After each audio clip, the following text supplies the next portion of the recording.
Hey everybody, welcome to another episode of Drive Thru FM.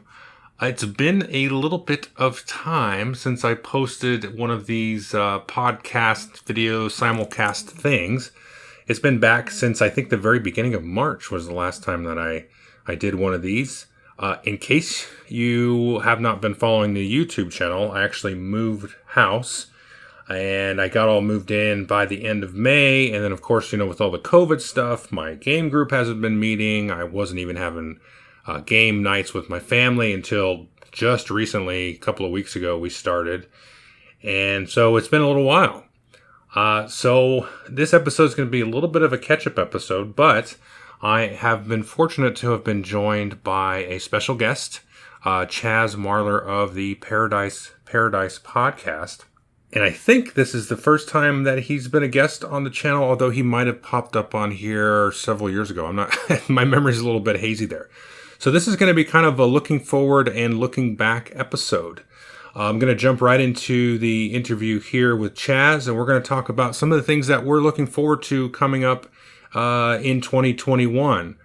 This year's just been really, it's been a year. I don't really want to go into it much more than that because I want to try to keep this sort of forward-looking. It may be a little bit of head in the sand. I'm trying not to do that. We're just trying to, put that light at the end of the tunnel and try to make it shine a little bit brighter than it has been, I think, in a lot of ways recently. And so we're going to jump into that interview here in just a second. And then after that, I'm going to try to play a little bit of catch-up. I'm going to do a little bit of a preview of coming attractions because I've been playing a little bit more games lately. So I'm going to give you kind of a sense of what's coming here, some of the stuff I've enjoyed, before jumping into the end of the episode where I'm going to review some stuff that, maybe I'm not so hot about. I have dropped a couple of reviews on the YouTube channel here over the last month or so, a little bit sporadically. Because like I said, it has been hard to get games played. We've been doing stuff over Tabletop Simulator, with my kind of Thursday night game group. And so we've gotten some stuff played that way and a little bit with the family and stuff. But it has been, tricky. And I think tricky for a lot of folks because the whole meeting face-to-face thing is, it is what it is. So let's jump into a realm of positivity with Mr. Chaz Marler.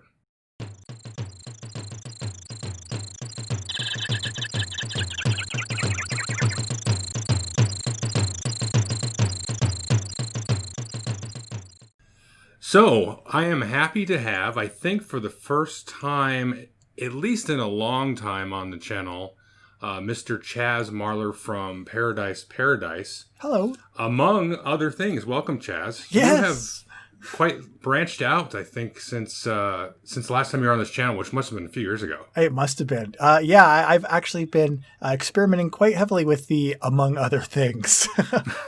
I've been, I historically did a lot of work with the Dice Tower, but recently I've been, producing videos for Board Game Geek's YouTube channel. And just in May, Rodney Smith from Watch It Played and I we launched a creative partnership, and I'm doing a lot of work on the Watch It Play channel now, which has been really, really cool. As well as Paula Deming, right? From Paradise, or not Paradise, from Things Get Dicey. Things Get Dicey. I knew there was dice in there somewhere. Yeah, there's always dice. Dice or meeples everywhere.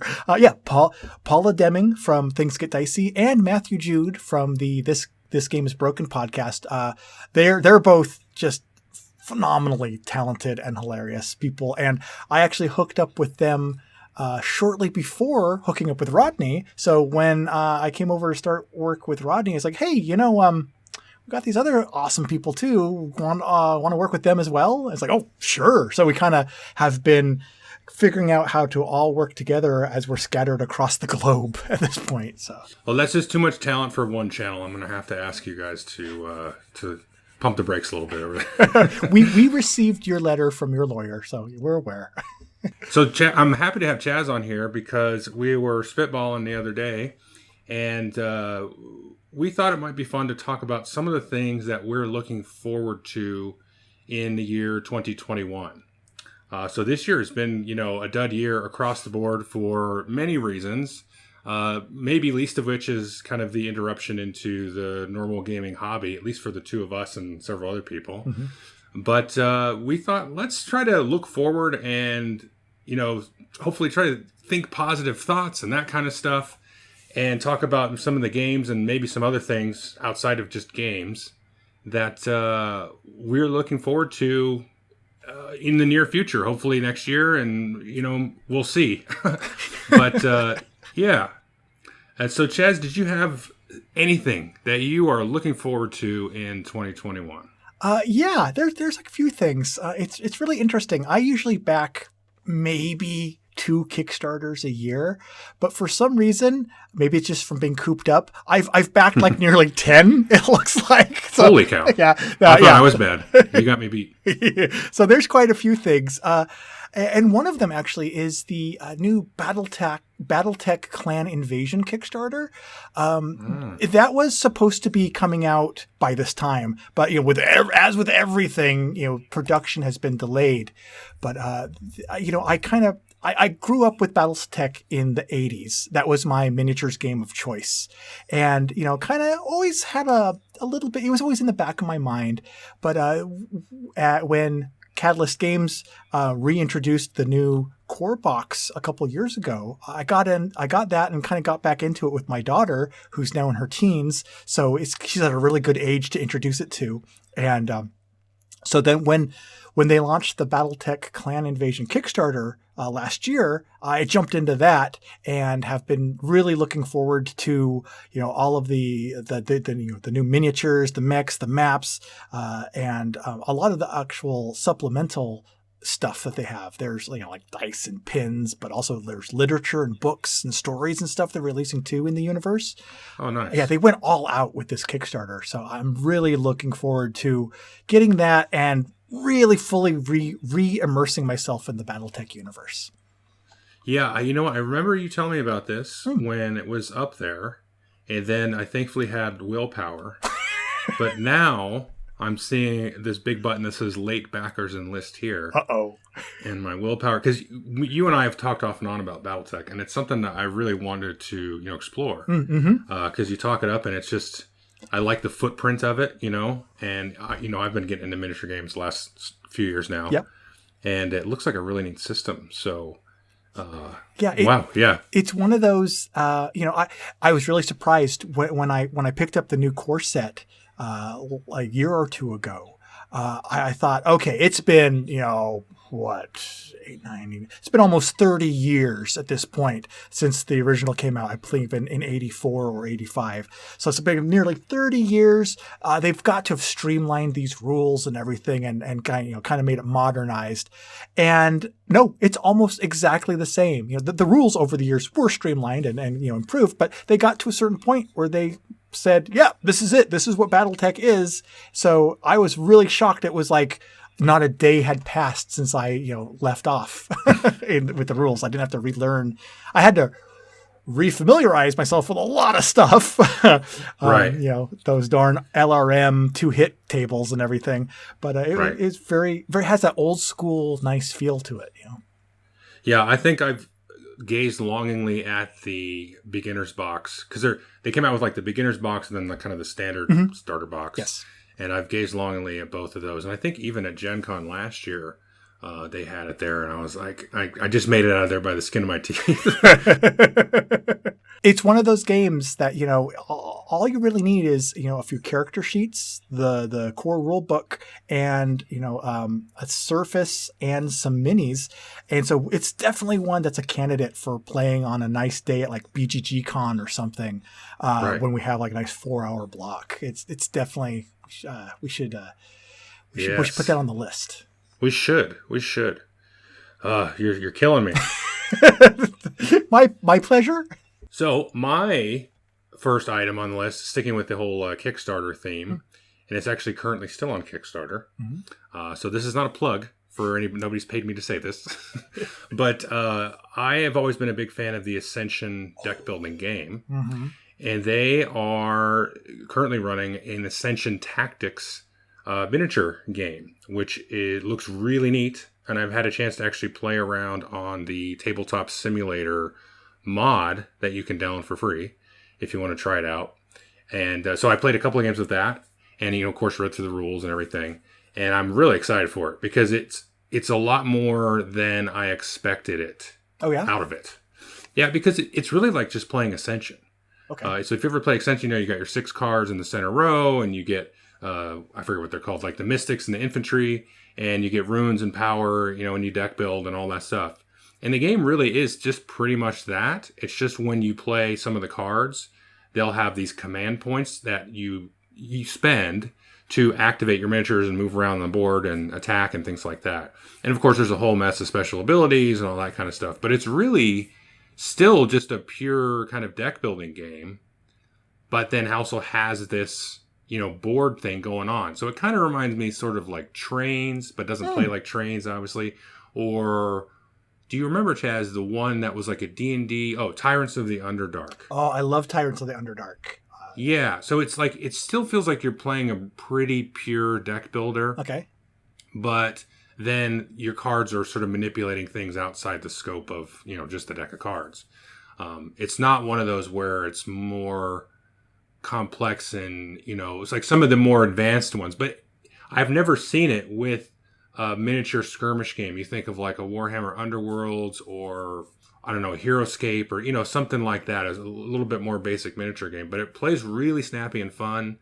And it has that kind of quick, frantic pace of Ascension. Mm-hmm. So I'm really excited about this. And it kind of blew me out of the water. I'm like, I'm cynical me. I'm like, it's just, they're taking a really popular deck building game and slapping in some miniatures.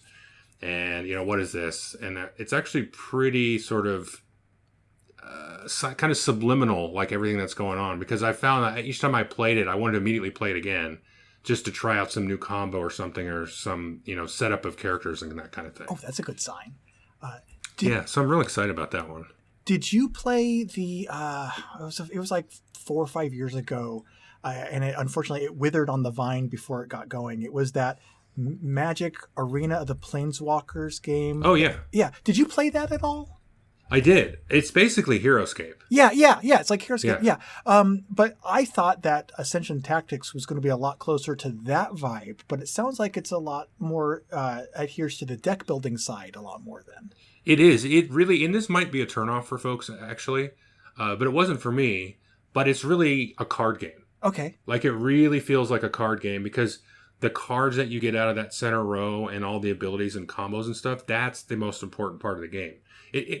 I don't want to undersell like the tactics and the skirmishy part of it. Mm-hmm. And obviously that's still important, I felt. But it's really focused on the card side of it, which to me is cool because I play like Kill Team and Necromunda and Warcry and all that kind of stuff. So I don't really need another, skirmish game. Mm-hmm. I've got enough of that. And so that sort of more focus on the deck building side of it was kind of an interesting part to me. Nice. Okay. Darn it. I thought I was going to be able to, I thought I was going to be able to get out of this conversation without an 11th item on my Kickstarter list, but I'm not sure now. All right. So back to you. Do you got anything for me to get stuck into? Speaking of Kickstarters you thought you were going to be able to let slip by, not that this has to be Kickstarter themed, but I missed the first round of Nemesis and thought I would be okay. And then every month that went by, I was like, I want to play that game. I wish I had it on the shelf. So when the Nemesis and Lockdown expansion Kickstarter came around, I dove in with both feet and I backed that. So I'm looking forward to finally getting a copy of Nemesis, especially with the nice Lockdown add-on. And having that hit the table when that finally arrives. So have you still not played that? I haven't, no. I have researched it, and I have looked at it longingly from across, gaming halls, but... Yeah. So you don't want to ask me about that, because... I know. Yeah, we've had a discussion. Okay. But if you asked our mutual friend Jamie about it, he will have the exact opposite opinion of me. See, exactly. I see. When it came to backing it, when my finger was hovering over the button, I had you and Jamie's heads floating over my shoulders, and I listened to Jamie instead of you. Well, okay. So hopefully that works out for you. It is a neat game. Honestly, Chaz, I'd probably like to play it again just because I listened to the Secret Cabal and they just rave so much about it. I'm like, what did I miss? It's like, I missed something out of this. I know it has some potential pitfalls. I know it can lead to early player elimination. I know it can lead to just fizzling sometimes. The players really have to be in the spirit of it, I think. But to be honest, another reason I backed it is my wife and I like to play a lot of Space Hulk. It's a game.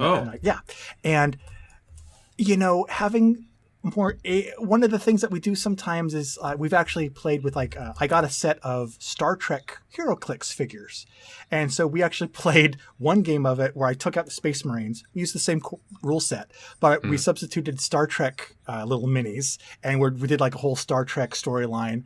And so being able to do like aliens, with actual more like alien Geiger looking aliens and the Ripley looking Marines, being able to take those from Nemesis and plug those into Space Hulk was another reason why I ended up backing it. Gotcha. Yeah, I can see the attraction of that. Now, just to riff a second, so have you seen that, I don't remember the full name of this game, but it's from Gale Force 9. Oh, Another Day in the Core. The Aliens, Another Day in the Core game. Oh, yeah, I am waiting for that as well. And yeah, it feels like we've been waiting for that for about a year. Yeah, well, it's Gale Force 9, so true. That's true. But that one. I've long wanted an Aliens game, but the reason I'm looking for that one is again for Space Hulk, kind of the same reason for playing that. There is a really good Aliens game from the early '90s, I think, and it's just paper counters, standees, and things. But I got to play that at a local game group a year or two ago, and it was very true and adhered to the feel of the films. Yeah, I can't remember. I think I've heard you or maybe somebody else to also talk about it, but probably. Yeah, I never heard of it other than that. Yeah, I could probably I could get the name of it, but I have to go look it up. So yeah. I tell you what, Chaz will get the name of it, and then I will put it in the show notes. There we go. That alien game Chaz was talking about, and I'll put a link. Oh, wait, I found it. Okay. It's just Aliens from 1989. 1989, wow. Yeah, wow. Okay, yeah. Aliens, and the box is just black with the Aliens logo saying, "This time it's war." But yeah, that was a really good gaming experience if you could track down a copy of that one. Okay, cool. Okay, so I got one more game to mention, and unfortunately we did not plan this to have these all be Kickstarters, but mine is, and actually I've played mine, Return to Dark Tower.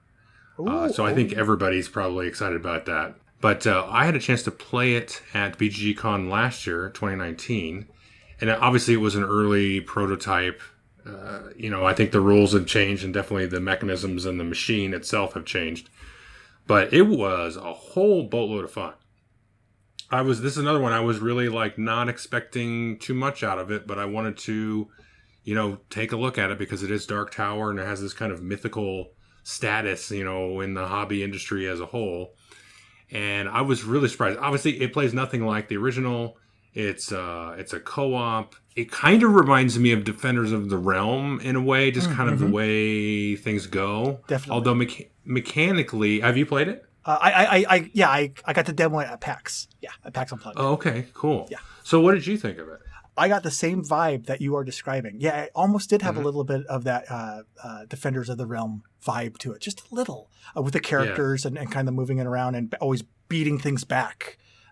Definitely. But what did you think of the whole, mechanized systems that they have in place with the app and everything? I loved it. I mean, I thought it was really cool. Now, the app that we were using then obviously was very rudimentary, and Rob Davia was there kind of guiding the demo.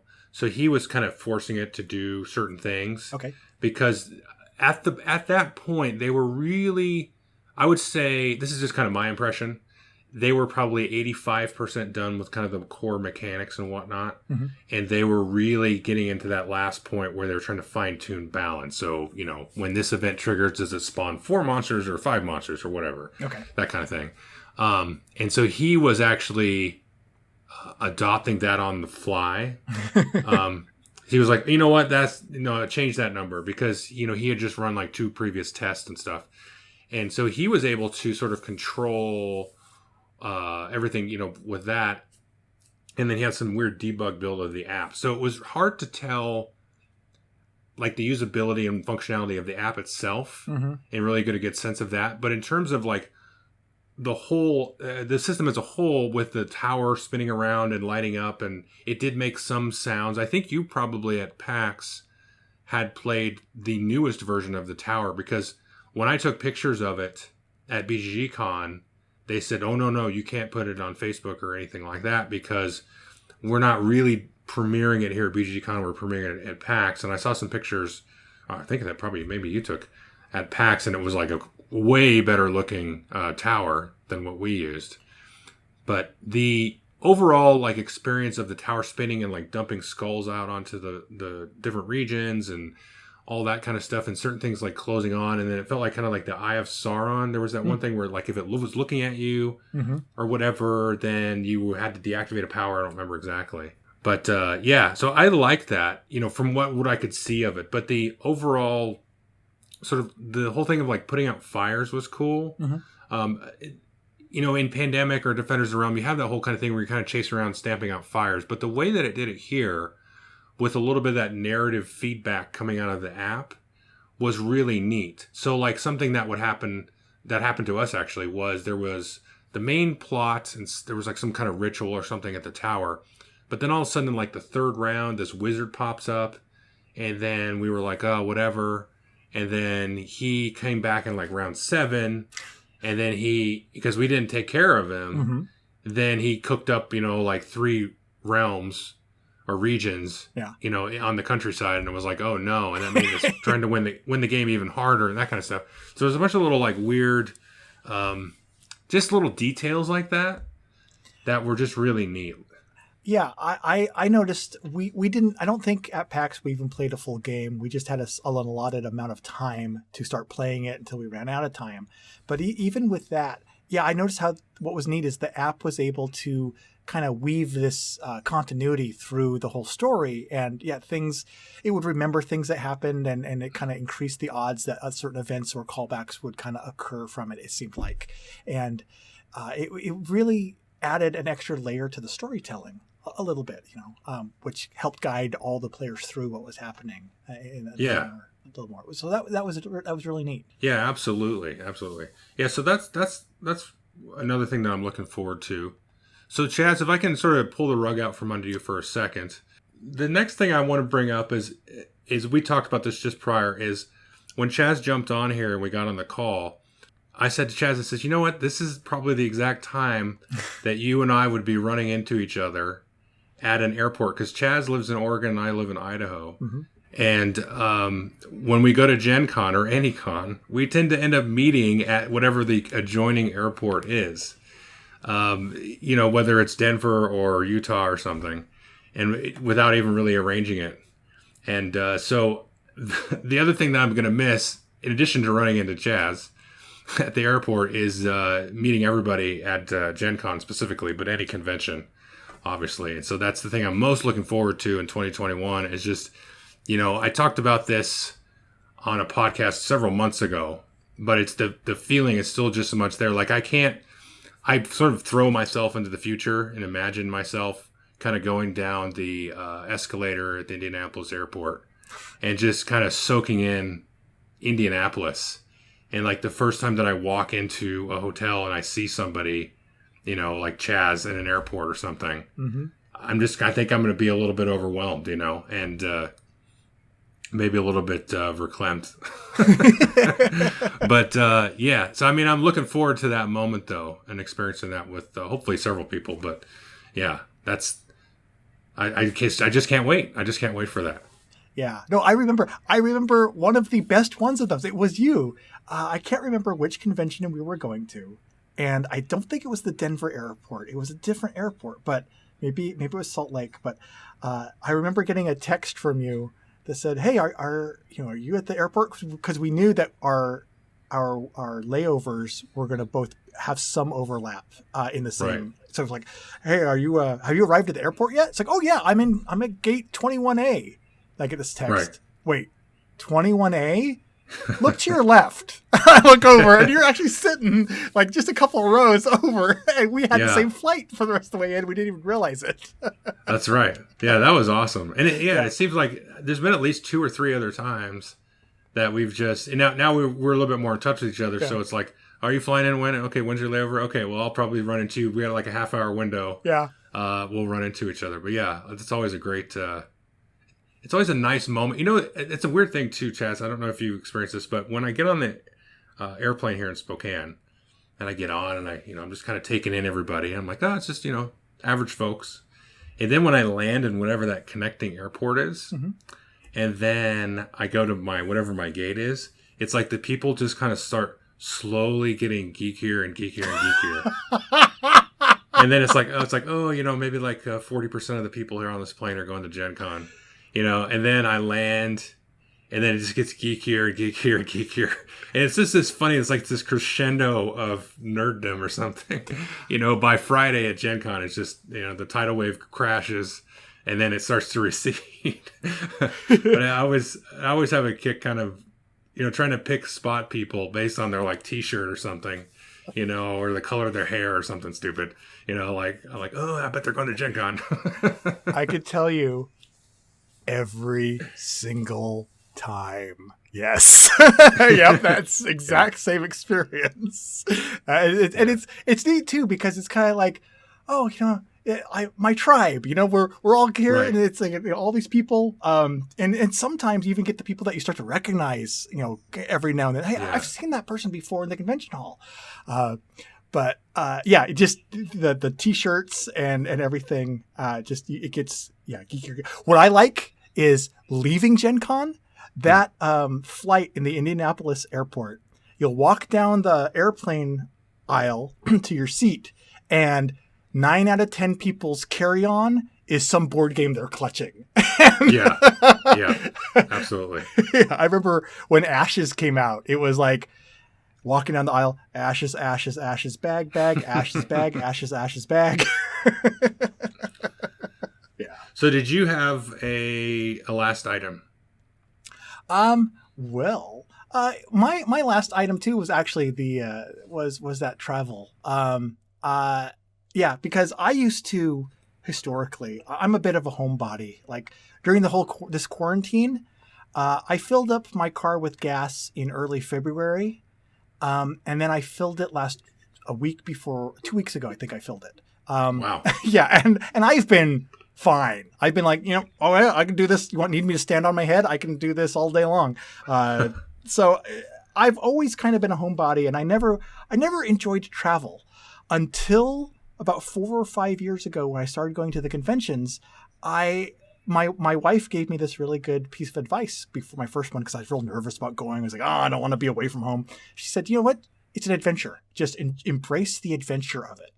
And now, you go to these foreign airports, and sometimes you go to them often enough, you start to become familiar with it. There's certain places to eat. I know I want to go in certain airports or certain things. And, I kind of miss those little adventures, and I'm looking forward to the next adventure I get to go on that way. And then, of course, have the added benefit of seeing everybody and being together with all the friends I've made, both in media and just, viewers and other people I've met. But I'm looking forward to my next adventure I get to go on. Yeah, absolutely. That's something that I was thinking about maybe a couple of weeks ago, because my wife and I usually try to get away and go do something like once a year. We go for like a weekend or maybe a week every couple of years somewhere. And, nothing too outlandish. We always talk about like going to Europe or something, but usually we make our way down to like Las Vegas once in a while, or into California or Seattle, that kind of stuff. Mm-hmm. And there's just something special about getting out of your hometown, I think, where you live, and just kind of letting the rest of the world sort of wash over you from that perspective, or that, I don't know how to say it. It's because like, you're talking about seeing the same people in the airport. Well, I feel like I see the same people here. Like when I go to the grocery store or something, I'm seeing the same mentality. Like I'm attributing a mentality to people that they don't deserve, probably. Mm-hmm. But I feel like my brain kind of does that.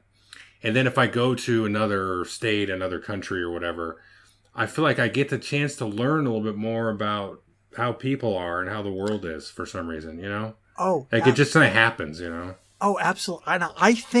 I think that every single person on this planet should be mandated to do that several times in their life. Yeah. Because I was fortunate enough to be able to go to Essen last year, and and going over, it was the first time I went to Essen, but as soon as I got off the plane and I was over there, and it's like, okay, now I need to figure out how to get from the airplane to my hotel room. It was this instant realization of, oh, the United States isn't the center of the universe. Oh, there's all these different people and cultures and things. And okay. Right. And it was like, I was really glad I had that reminder. And it's like, okay, I want to have that reminder. I think it's healthy to have that reminder pretty frequently in your life. Oh, yeah. I can't agree more. I think about that often. I think we might have had this conversation too, but if people can, like you said, it should be like mandatory. Like, and it's expensive, which stinks. Yeah. But if you can like force somebody to go to another country, just any country, and just be there for a week or a month or something, then it's just gonna. I mean, you can't really explain like what it does to you, because I think it does something different to everybody, of course. But but it does pull you out of your little bubble that you get in. You're definitely out of your comfort zone, but it makes you realize, there is so much more to this world than what I see every day and experience every day. And I think it's a really healthy feeling too. Exactly. Yeah, I think it is healthy. It's good for you, Like you can't eat mac and cheese every day, right? You got to spice it up and exactly. That kind of stuff. Yeah. Well, Chaz, I really appreciate you jumping on. And it was great to have you and great to see you. I know that this is going to be a podcast, so people won't be able to see us.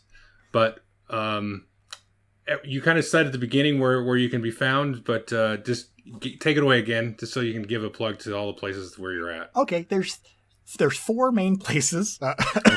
So I hope you have 20 minutes.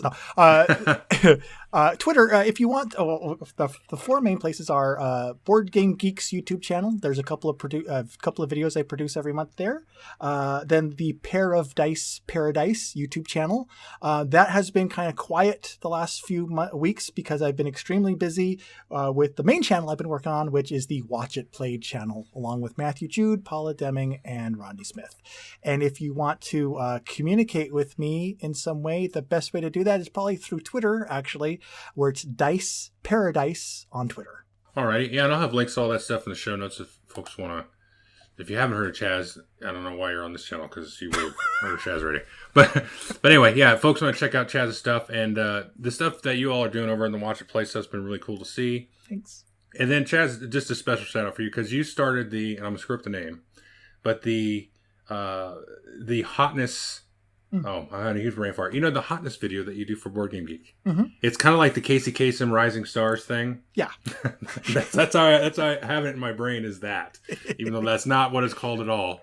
That is always a really interesting video, and you do that actually for Board Game Geek. Yes. And that's a really neat thing because he kind of tracks the hotness, and you see the risers and the fallers and all that kind of stuff. So it's kind of a neat thing because you can kind of see, okay, what are people talking about? And then you discuss a little bit about maybe why is this back in the hotness? Why is this staying in the hotness every week?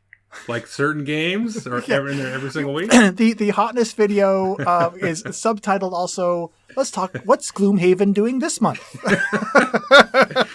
Yeah, that's too funny. Okay, sir. Well, it was good to see you again. And I really appreciate you coming on. You too. And everything. So yeah, anytime. And thanks so much.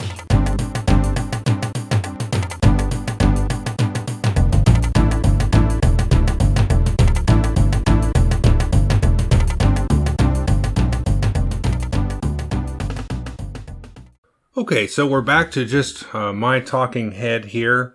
Like I said at the beginning, I want to outline a couple of things coming up that you can expect to see on the channel. Give you a little bit more kind of hope for the future that you're going to see some fun things from this YouTube channel and this podcast in general.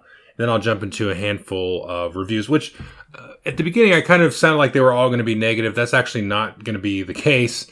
It's just, they kind of take them with a bit of grain of salt. There's a little bit of general caveating that I'll have to do with some of this stuff because it's just, for various different reasons, you'll see when we get there. So let's just talk about some previous stuff that's going to be upcoming. So I've gotten a lot of feedback over the last several weeks about doing some more Age of Sigmar battle reports. I did a 40K battle report for the new 9th edition about a week ago at the time of this recording. And so there's actually a contest going on there, which I should have mentioned earlier. But if you want to go in and make a comment over there, we'll check out that battle report. I'm giving away a half of the box set of miniatures. I'm giving away both halves, but to different people. So one person can win Necrons and one person can win the Space Marine half. So if you missed that, then maybe go check that out. But some folks, some feedback there, as well as some of the live streams I've been doing. I did some painting live streams a couple of weeks ago. I had a few folks ask me if I'm ever going to do any more Age of Sigmar battle reports, which I've done, I think, about a half a dozen so far. And the answer is yes. I just have my General's Handbook for 2020 arrive. And there's some cool stuff in there that I'm trying to sinking my teeth into.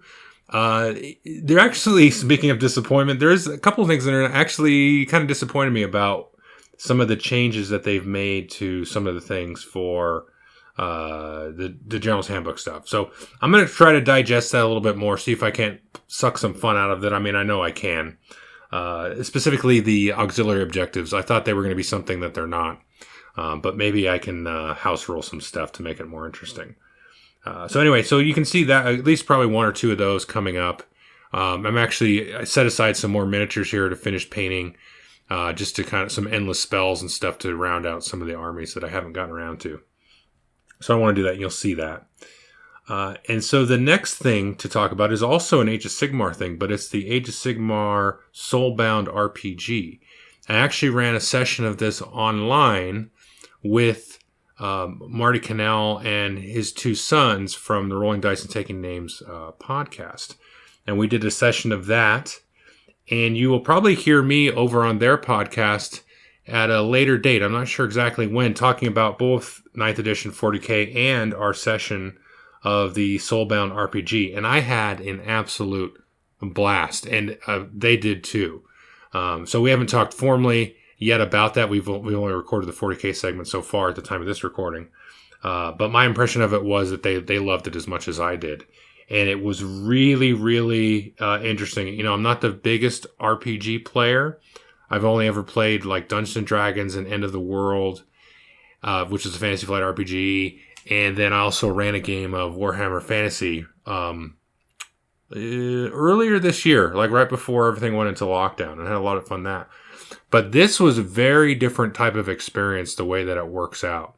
I don't want to get too much in the details here because I'd rather talk about it visually, but it's very different, very kind of a different kind of scope to what the characters are. It's basically the exact opposite of the Warhammer Fantasy role-playing game, which you're very much these lowly, worthless creatures that can just get squished at any moment. Where if you took that and then compared it with the Soulbound RPG, you're basically Captain America, Thor, Iron Man level power. And the way that the combat and the stories and everything work, it's at the super heroic type of level there. And I was actually a little bit skeptical about how that was going to play out and stuff. But I don't get too much in the details. You don't have to actually play it that way as well. It does give you some tools for playing it a little bit more realistically, I guess you could say. But really excited about that. And we're going to try to get another session in. I kind of want to get that session in and play around with a little bit more. And the book isn't even out yet. You can pre-order it, but you can only get the PDF right now. And I think the physical book should be out, hopefully by the end of the year, but you never know these days. Anyway, so definitely look forward to that. The next thing I want to talk about is another surprise, and you will see a video review about this. I need to get a chance to play it again. It's just hard to get games played, which stinks. But another one that surprised me was Cosmic Encounter Duel. And this one did not really expect much out of. I would say, a pretty decent fan of Cosmic Encounter. I've had enough games of it that were sort of like just didn't really shake out. But I've had a couple of games of it that were just amazing, great gaming experiences. If you're not familiar with Cosmic Encounter, you could probably go watch a Dice Tower review, and I think Shut Up and Sit Down did a review. It's a pretty well-known game, but Cosmic Encounter Duel is a 2-player card game, sort of set in the Cosmic Encounter universe. But it does take some of the funky character alien abilities and some other little mechanics there to make it feel like a Cosmic Encounter game. Obviously, there's no negotiation and lying and backstabbing because it's just the two of you. There's nobody to lie to. You're just trying to beat each other up. But the way that you can play around with the alien abilities and try to bluff out and be sneaky with your card play to sort of not really trick, but just try to get. It's very hard to explain. Because you can think of Cosmic Encounter has just this wacky abilities. And one of the basic aliens is prime numbers. So if you play a card with a prime number, then, you get an extra 10 points or whatever to your thing. And then you get other ones where it's like you're stuffing runs of numbers under your alien card. If you get a certain number of cards under there, then you automatically win the game. But then you're not using those cards to try to win the planet, so it becomes this weird race of the first person to win 5 planets versus this guy's trying to bury his cards under his alien card. He's also maybe trying to win planets. So this is just a lot of weird stuff that can go on there. And it makes it really interesting to kind of sort of tactically play around the other player. Really cool, interesting, and fun, and wacky. So that'll be coming up. And then 2 more games I want to talk about here. The first one is Glen More 2. I've had a chance to actually play this. I got this right before kind of lockdown. And then I was going to play it at a game night on Thursday, but that next Thursday was canceled. And then I had a chance to play it right at that same time with the family, and then again now a couple of times. And I've had a chance to play it at all 3 player counts, 2, 3, and 4. But I haven't had a chance to play it with any of the Chronicles yet. So I want to try to get a chance to play it with Chronicles. So there's always been a new person at the table and things like that, so we don't want to throw too much in. But so far, I've enjoyed it. I have just loved every minute of it, and so has everybody else that I've played it with. So it's a really, really cool game, but I do want to give a chance to play some of the Chronicles and things before I do a proper video review. I'll spoil it. It's going to be a good review, a positive review, and there is going to be a video about it for sure. But I just wanted to kind of mention it here because, again, the playtime aspect is a tricky part of this. But I highly recommend it. I think it's for sale now, and you can get it for a pretty decent amount, and it's a lot of stuff in the box. And I really do like how they have put everything together in terms of how you can mix and match and add the Chronicles in. Again, I can't really speak to the gameplay of those Chronicles, but on surface, I've read the rules actually to all 8 of the Chronicles or whatever's in there.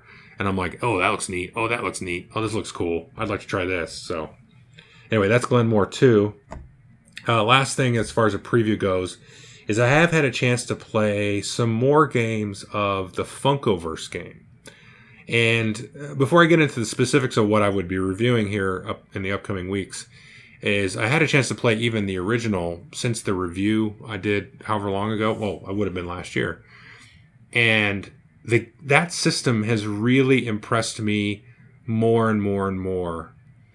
Just how cool it is and how fun it is and how kind of sneakily elegant it is for a miniature skirmish style game. And my sort of estimation of it just keeps going up and up and up. And I think it is it could be the perfect intro family, play it with your kids kind of style of game to sort of get them interested or get anybody interested in playing kind of a tactical skirmish warfare game. A lot of times on this channel, or I'll jump on some other folks' podcasts and stuff, we'll talk about something like a War Cry or a Kill Team or Warhammer Underworlds or a Claustrophobia 1643 and that kind of stuff. And those are all, I don't take any of those words back about how that could be sort of a gateway into this other world of miniature skirmish games. But this one is such a funky, fun, no pun intended there, whimsical type of thing.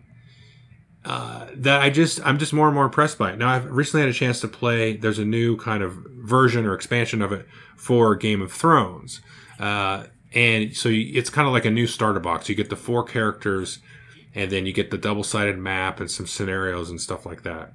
But there's actually some really good variety and things like that in this starter box. It's not like they just cookie cutter copied and pasted the exact same mechanics and scenarios from some of the other starter boxes that are out there. There's some very specific things to this starter box, and there's also some new kind of mechanics and stuff. So this one's like a little bit slightly more advanced, I would say, than some of the originals, the Harry Potters and the Batman stuff that had originally come out. So I'll definitely do a video review of that here in the near future. And it's just really continued to impress me, this system. So anyway, that's just kind of a sneak peek, hopefully, whet your appetite, whatnot, for new stuff that's coming up. Okay, let's go ahead and jump into some reviews now. I'm going to talk about 5 different games here of varying estimation. Let's start with we're going to work our way up from bad to good kind of thing here. So first thing I'm going to talk about is Yacht Rock. And I didn't really have any inkling this game existed or anything like that. I got kind of a package from Funkoverse from the Prospero Hall design team. I just mentioned the Game of Thrones Funkoverse game. This Yacht Rock one, I said, can you send me that one? Because this looks, really freaking interesting. It's about making like soft rock 70s style music, as a game. And, the Prospero Hall design team has just been really kind of knocking it out of the park, over the last 2 years or so. And I was like, I have to see what this is all about. And I thought they did an excellent job with the Top Gun game that came out. And that Top Gun game, I've got a video review up for it. The sense of humor in that game is really something special, I think. Just a very, very quirky kind of thing where kind of the humor of it, the tongue-in-cheek aspect of it, is really built into the game mechanics. And I was like, okay, they're going to go through and you're going to produce this cheeseball 70s soft rock or yacht rock, which is a term I'd never heard before. I was like, I got to see how this works. Well, the game just ends up being a very kind of simple set collection game where it has this kind of thing where you collect certain types of wardrobe cards as well as like music style cards, and then you sort of you play like a single or you release a single like a music single, and then you go to these events like these parties, and you can kind of cooperatively in a way sort of combine and do like duets with other players that are collecting cards. So you're trying to match these different criteria, these different styles of music and styles of clothes. But it really is just a real simple, basic set collecting game. And I don't really get like the soft rock 70s thing. And there's not really any, from what I can see, any attempt at the humor or anything other than kind of the window dressing, of the art and the cards and everything. So I was a little bit let down on this one because I think I maybe worked it up in my head more than it actually is. But that's Yacht Rock from Prospero Hall from Funko Games. It was just like, it was kind of a lark type of thing. Apparently they also have another game called the Pop-Tart game. And I don't know, I think I looked at that one before, when they asked me some stuff to send, and I was like, I don't know. The Pop-Tart one didn't really show me, but maybe I made the wrong choice there. I should have asked for the Pop-Tart game because now I'm curious about that. I'm just curious about these sort of really quirky, interesting themes that these folks have been tackling. All right, so the next game is Liberation of Rietburg, and this is in the Legends of Andor universe, which is designed by Michael Menzel and published by Cosmos. Now, the Liberation of Rietburg is not designed by Michael Menzel. The art is done by Michael Menzel. And this is a pretty straightforward co-op game. It's almost like a card game, but it's more using cards like tiles in a way. And so you lay these cards out in this kind of map around this tower. And then you flip over these bad events and bad monsters and things that you have to contend with. And then you have a very simple kind of hand of cards with special abilities. I believe there's 6 different characters that you can use. And you kind of bounce back and forth, kind of putting out fires. It's a very straightforward co-op. The different characters have different special abilities and stuff like that. There's like a wizard and an archer and a fighter and all that kind of thing. And then you get some magical tokens and things like that you can spend. And or little focus token kind of things where you kind of like beef up your special abilities. And it's an okay game. Like, it's actually kind of decent. I played this solo a few times kind of during lockdown. And it was an interesting kind of time waster. You know, it was a good kind of, 45 minutes or so of time once you kind of learn the mechanics. But there's just nothing real kind of that, engaging or special that's going to hook me and grab me and keep me coming back and playing more. I do kind of liken it to something like a Forbidden Island, a Forbidden Desert, that style of co-op game where it's real basic mechanics and very simple and easy to get into and actually, sort of physically play. And with some decent amount of strategy there kind of underneath it. But just this one becomes very, I don't know, there's a certain level of frustration to how this one sort of evolves where it's like, oh, I just, put out this fire over here and this other thing flips and then it resets everything that I just did, that kind of thing. And so then it becomes very card county where it's like, okay, this is going to reset that. I've got so many cards left in this deck on this location. Go over here, blah, blah, blah. And so I just kept wanting to rather play like a Forbidden Island or something like that. That was a little bit more tactical spatially. Whereas these were just kind of, the decks of cards did not really feel like they were in any special spot, although you kind of lay them around this board. So it just becomes this kind of really rote kind of card flipping mechanism where you're trying to build up, stats and points to sort of put out fires and all that kind of stuff. The art and everything is really nice and all that, but didn't really, end up caring for this one at all. This is the Liberation of Rietburg. So the next game I want to talk about here is Planet Apocalypse from Peterson Games. And Peterson Games, the only game that I'm familiar with that they did a couple of years ago that was really cool was called Cthulhu Wars, which was this giant like area control game with these just humongous miniatures, kind of like a Chaos in the Old World or Blood Rage kind of style game, like area control, trying to take over the world as each of the players plays like a demonic, Cthulhu style figure. That's a really cool game. Planet Apocalypse is a co-op game, and it's almost like a tower defense game where some sort of evil demonic entity is, trying to take over the earth, that kind of thing. And so in the main box, which is the only thing that I've played, is you have basically 2 different scenarios in that box and sort of 2 different villains that you fight. And you have different special characters and you get special ability powers and stuff. You roll lots of dice and then you sort of can get these other cards that are like civilian militia or government soldiers and that kind of thing. And you put them on this board, which is more like a track than a board. And the demons kind of like, execute their incursion against that. Although the other scenario is more like, it's more like a boss fight, I guess you could say. But, so you lay down this kind of tower defense kind of thing with these other sort of minion soldiers and stuff. And then you fight off demons and do all that kind of thing. And then you'll end up fighting this big bad boss. And there's sort of a different kind of mini game, with that boss. And it's a pretty fun game. Like it's okay, I would say. Now, my issue with it is it reminded me a lot mechanically with Cthulhu Death May Die, which came out last year.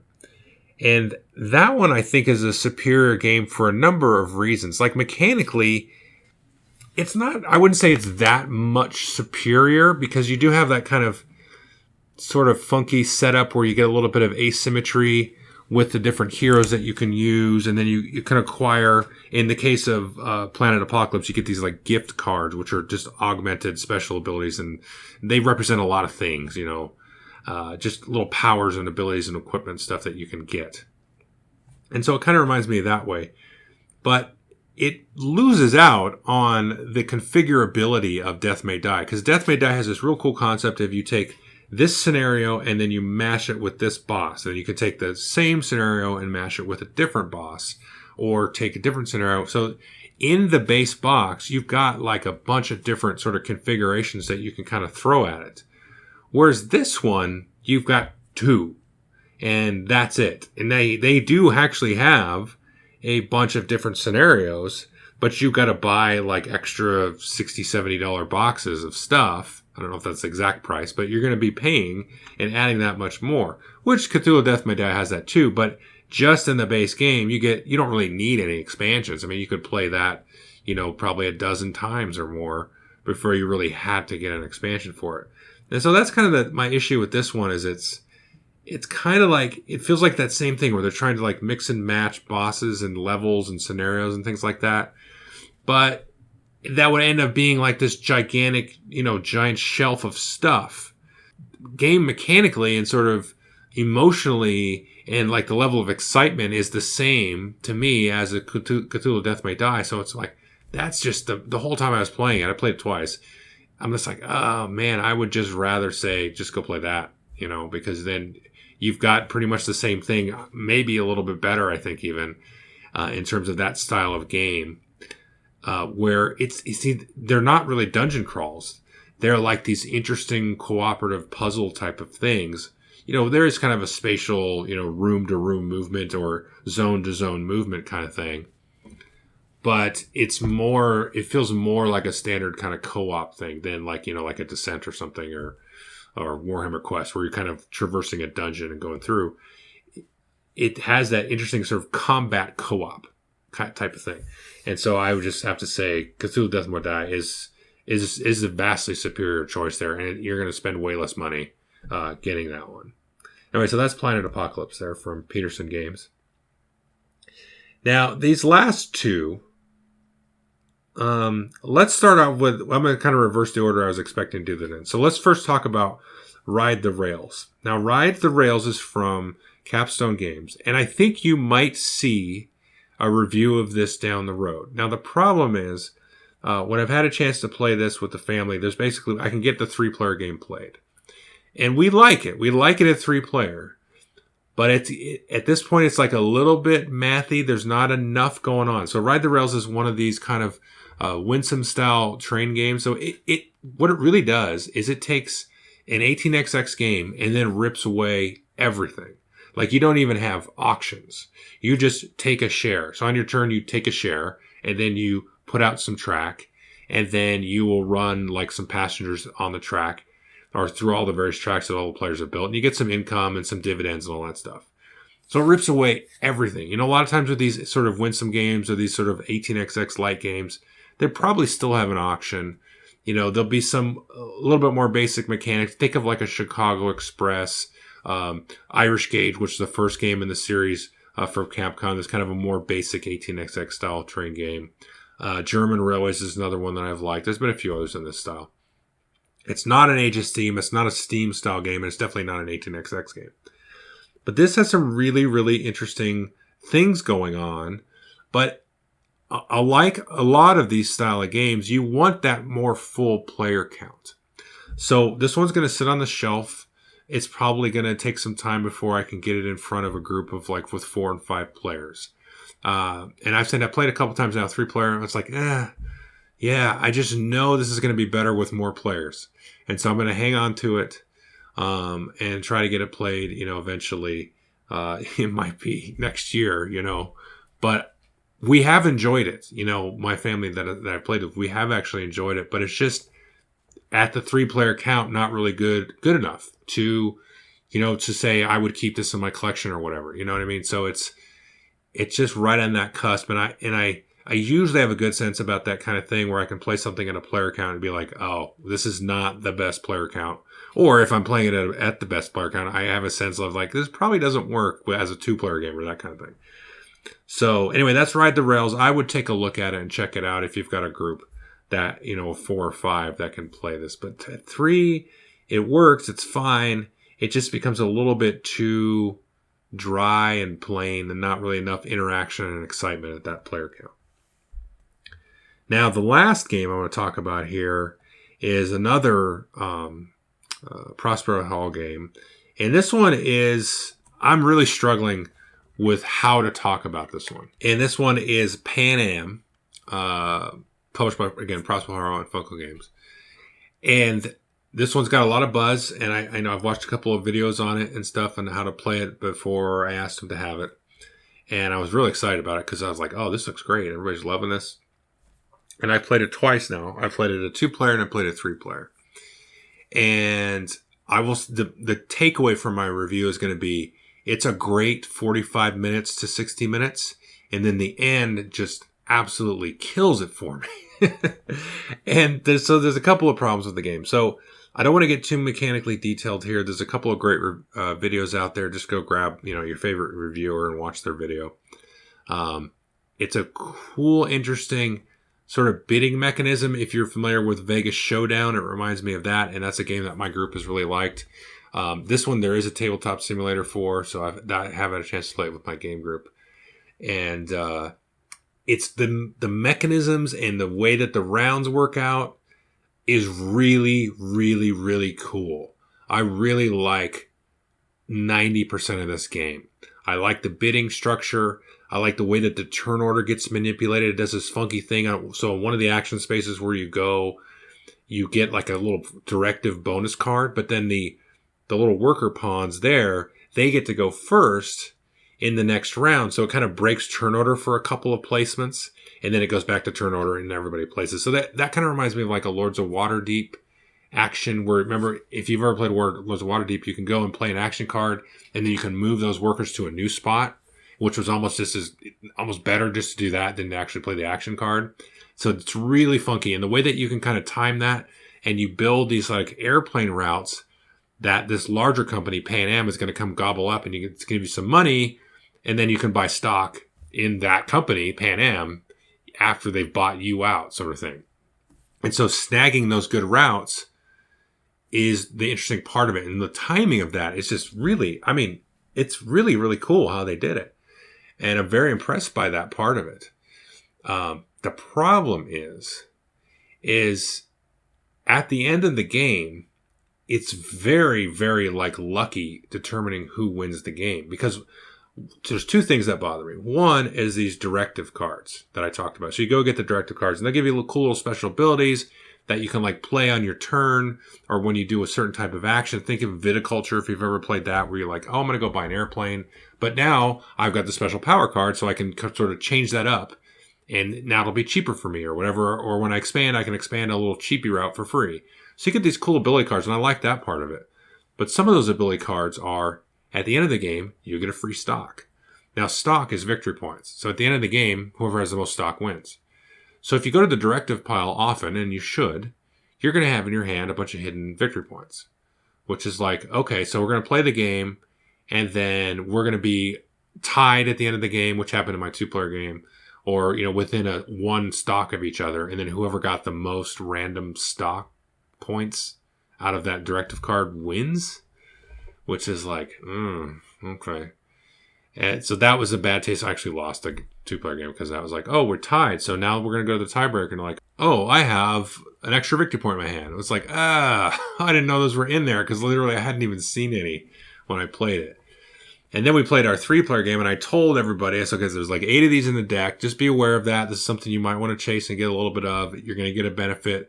Even if you don't get those, you're going to get a cool ability. So that was fine. So that kind of eased off me a little bit. It still bothers me, though. But then, at the end of the game, the way that you have these events that come up each round that kind of change a little bit of the game, which is neat. But then all of the round 7 event cards, which, there's 7 rounds in the game, and they're going to kind of change up how sort of Pan Am reacts at the end of the game. Well, if you've been somewhat smart about what you're doing, then you can sort of outposition somebody and have Pan Am buy up a bunch of your stuff. And then some of those cards will just give you extra money or just straight up, buy out your stuff and, just trigger in different ways. So the state of the board at the end of the game, based with whatever random event in round 7 there is, it's going to favor somebody more or less over some other players. And so we looked at it, and so my friend who I ended up getting second in that game, he was a huge swing because he had a couple of those end game stock cards that were hidden, and then plus he just dumped out a ton. He got basically 6 stock out of that, where if a different end game card had flopped, he would have gotten 1 extra stock out of what he was able to sell. Versus the rest of us who were kind of playing the normal game, we got a couple of stock out of that end game. So it was like, okay, so we all did like a pretty good job here, but then the winner was just decided by really random stuff.